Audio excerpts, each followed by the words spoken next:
Hello, and welcome to Writing Tips with Rachel. Today I'm answering the question, where do you start a story?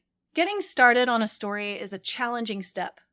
You may have an idea or two, maybe a vague idea of what kind of story you want to tell. But how do you start it? More specifically, where do you start it? Well, there are several places to start a story, and I don't think one way is better than another. Before we dive in, let me clarify what I mean by begin a story. This is really begin the idea of a story. It's not literally where you'd begin a story. You begin a story with a first chapter. And of course, you need all the elements I'll be exploring in this video. For our purposes, I'm talking about where a story begins as an idea. Where does a story idea begin?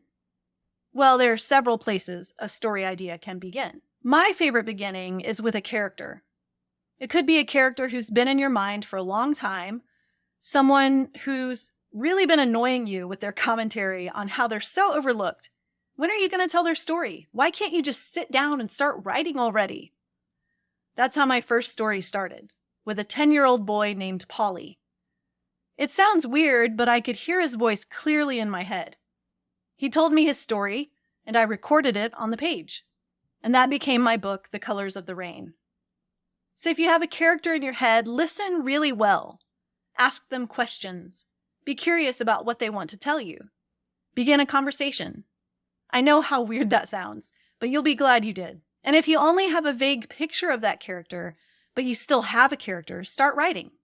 Put some things down on paper and see if the character doesn't fill in the blanks as you're writing. If you want to do more work on the character, try building a Pinterest board of look-alike people and the people in your character's life, and the home where they live, and the places where they go, and the things they enjoy.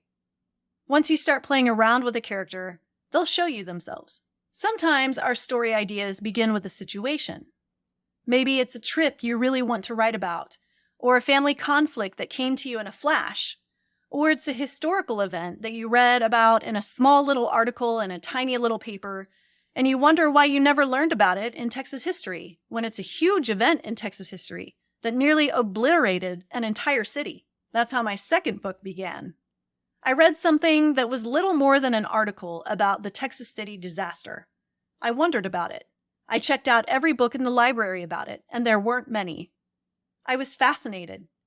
I couldn't stop thinking about how no one knew about this historic event that changed everything for Texas City. So I wrote about it. I framed a whole fiction story around it.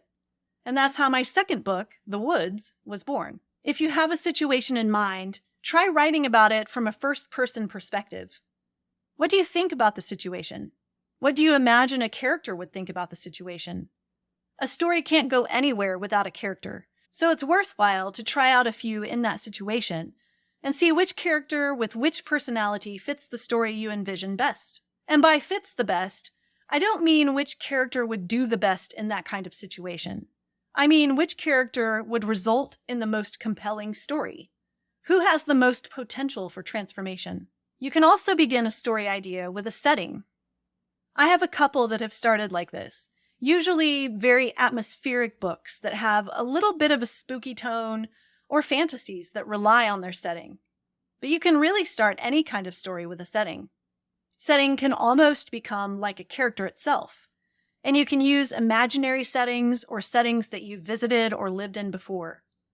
Build a story around the setting, something you can imagine unfolding in creepy woods, or on a lone island, or in the middle of a bustling city. Setting can inform plot and character, so it's worth exploring.